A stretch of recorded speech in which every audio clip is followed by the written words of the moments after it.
they prepared this man. I mean, and this man is a monster, man. His pace, his pressure, his cardio it's just everything. And now,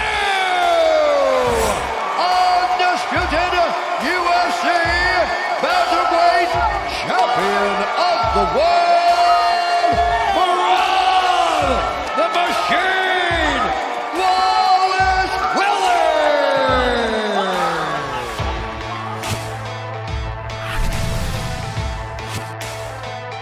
Welcome to UFC Unfiltered. Please tell me that's on video. I've never been happier.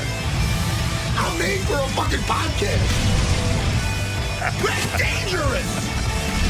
Listen to me, we're at it. Jimmy, we have the bantamweight, the current bantamweight champion in the, I think he just got in the waiting room. He just got into the waiting room, and I understand that he has really been enjoying his victory. So I think that we should get him on the phone. I don't know if he's still awake from the fight or if he's actually slept.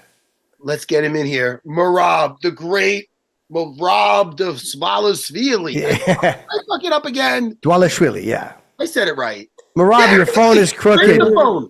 Straighten the phone so we get to see the face of the champion. Yes, sir. There you go. There you go. Jimmy. Come on, man. Come on, Merab. Let's go, man. How are you? Merab, listen, the smile says it alone, but oh man, Merab, we're so happy for you. We're so proud. That was so beautiful. I don't know where to even start. We're so happy for you. And I like to see, I saw the celebration back in Georgia, and it looked like the whole country was there watching. They were watching. How do you feel right now?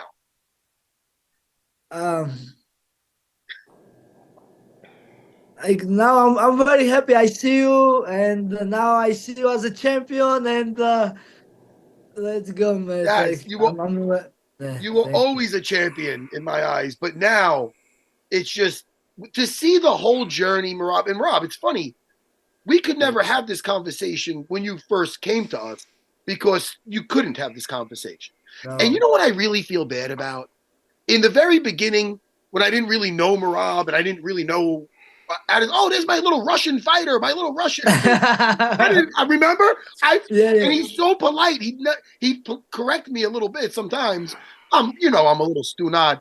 And then I'm like, oh shit, man, that was probably insulting at the time. But now your English is amazing, and and the skits you're doing. Look at you now, Merab. Look at you now. Yeah, thank you. It's so beautiful because it's not to get weird, but it's like what America's all about. He came over here with a dream. Yep. He worked. It's like he worked hard. He was working construction when he was fighting in the UFC, and he made his dreams come true. He inspired so many people in Georgia and around the world. It's amazing. It's going to make a movie of your life, Merab. Thank you so much, man. Thank you so much, Matt, and I always will appreciate to you. Like I say this on so many times, but I will say again, like, even I cannot speak English, and I can always have a conversation with you because you're so nice, and you was trying to talk with us, talk with me. Like, even I don't speak English, you always find a way to somehow a conversation. You always it was very humble to me, and I'm grateful to you and Ray Longo, and we did this one together, and I'm happy I make you guys proud. When you walked out, Merab, I was watching your walkout, and you had a really very genuine smile, and you looked very relaxed. You looked like you looked really comfortable, and it didn't look like a forced smile or a performance. You looked really ready to fight and extremely relaxed. Yes. So let me tell you this. So, like always, make weight. It's hard for me, but once I make weight, and I was so relaxed and very calm. Even I was fighting for world title. I wasn't thinking about the belt. I was just thinking it's another fight. But I work so hard every day. I sparring. I training hard, and I'm like, I'm doing hard work. I knew that this fight it's easy. It's nothing. It's like I training every day, twice a day, like I said, and then like I'm getting so much better and better and confident, and that's before the fight, like yeah, I was not feeling anything, and then I was just right before fight, I talked to Ray and Aljo and John Wood was there, and I was like, "Oh, I have to beat this guy because he was disrespected." Like, I was trying to make myself mad, you know. But otherwise, yeah, I was very relaxed. And then even when I beat him, when I was fighting, my corner was telling me, "Just please be careful. Please be you winning. Sure. Just please be careful. No rush." And I was listening to them because otherwise I wanted to go. I wanted to punch, but at the same time I was patient. I was listening my corner, and I knew I win and everything's good. But when then I wrap the belt on my chest, then I feel the power of the belt. I feel this responsibility, and I feel it, that this, yes, I'm holding it. This is mine now, and no one can take from me. And then the other crazy things about this, I was never touching like a belt. You know, I never take a picture with the UFC belt before, or grabbing it and dreaming it or something. But when I get it first time, and then it's mine, and Yeah. the emotion hit me, man, and crazy, and I cannot control that moment. I cannot belt change everything. Yeah. What were you yelling in the beginning? You were it was crazy. You were yelling at his corner, and Herb Dean called timeout like 15 seconds in. What happened? Because I couldn't hear what you were saying. Yeah, once I start fight, his coach team was mention my name and telling me something, Merab, be patient, you're gonna get knocked down, something like disrespectful like this. And then I protest. By the way, I call him, bro, why are you calling me? Just coach your guy. Like, why you're not coaching me? Like, why you mention, like, stop saying my name, you know? Because just call your guy. Like, why say my name? Just say Sugar, you know? And then Yeah. yeah, I feel very this because nobody do this in MMA. It's a shady tactic, you know. And let me tell you about that Tim Welch. I know you had like some stuff with him, but this fight exposed him as a coach. Because when your guy is winning and knocking people out, sure, you look like a fucking hero. When your fucking fighter is obviously losing the fight and he started losing rounds, Tim Welch was like not wanting to hurt his feeling. Okay, good round. No, you're losing fucking 3 rounds. You got to get in his ass. You got to say, you got to put this. He was afraid that he did not know how to handle his guy on that many rounds. And I thought his fucking corner work was shit. So that's just me saying it. So he exposed himself in that. You took care of business, and Tim Welch had no answers for his fighter. What was Sean too, Merab too? I noticed that you were. He didn't fire as much because he's very fast and he throws hard and he's got great movement. But I noticed that he didn't throw nearly as much in the first round and the second round as I thought he was going to, which was probably due to the pressure. I think that he was a lot more worried about your takedowns and your relentlessness than he let on. Did you sense that? And did you feel that he wasn't throwing as much as you thought he would?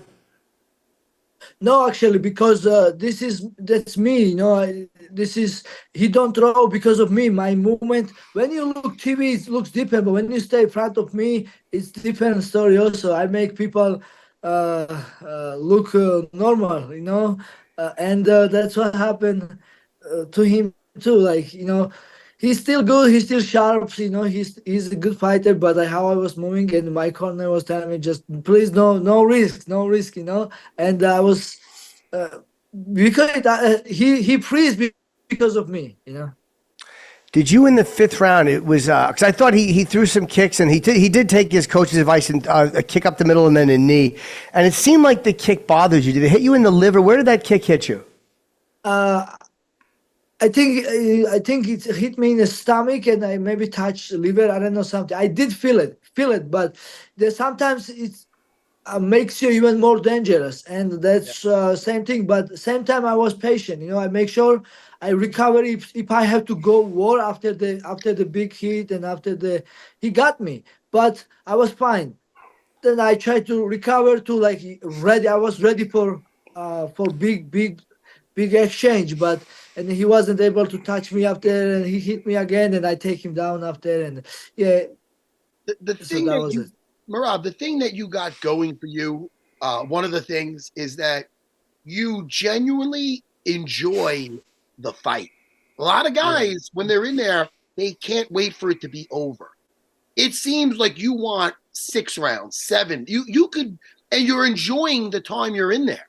And when you and the producer, Jake, the producer, was saying it during. I love the antics in the fight where you're doing his shit, where you're doing the. It's not only did it show that you're beating him, it's showing that you're not sweating it in there with him at all. That's a mental fuck. Because you can talk that all you want, but when you're doing that on game night, and the guy's he's like, I can't believe this. In his mind, he can't believe that you're fucking, that this is happening to him. You broke him. You broke him mentally, bro. It was everything that I expected, and I'm so happy. I think, Merab, I think you were everybody's nightmare. I've been saying that for a long time. Everyone's aware, even if they didn't let on, they all watch you and they all knew this is a nightmare fucking to deal with. And I think everybody fought you only when they had to fight you. Nobody went out of their way to fight you before they had to. Yeah, thank you. Yeah, Matt, you're right. And I'm only getting confident, and I'm doing this funny stuff in the fight because I'm really confident, and I find in my way.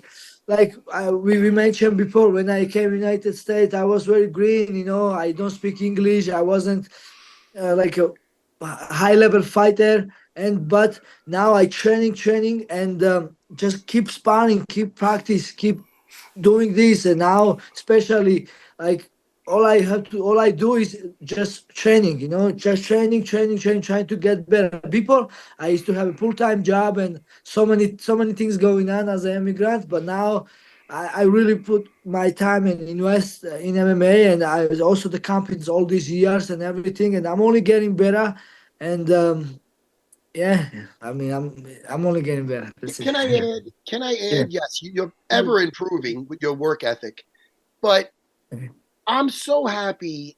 I'm so happy that you did this your way, and it's very easy when you have something dangled in front of you, and people saying, "This guy doesn't do this. It's the biggest mistake of his life." I've seen, there's things that when you and Aljo were not fighting each other and people wanted it, and you guys stuck to your friendship, because some things are more important than money, and that's hard for people to understand. Any people in general, normal people will look at it and say, "How could you do that?" But they don't understand you might not be where you're at without that man, and him for you. You know what I mean? So it's like you have that in you, and look at you now. Now you're both champions. You know what I mean? You both have. Now you're the champion. Now you didn't have to, bend in. This is fucking phenomenal. I just wanted to add that in there. I appreciate you, Matt, and I want to tell you to thank you because of that. Because I want to tell you, because of this is your culture, and I'm continuing this culture. That's how you and Ray Longo are like loyalty and like teammates, and then we are like, you are real men, and I'm just see you guys and see the culture, and I'm just represent this like real friendship and real men stuff, and this kind of. I want to tell you, Matt, thank you for you, because that's who you are, and that's what I'm trying to represent too, and that's who I am. And now everything is good. Me and Aljo, we are still best friends, and we together we are strong.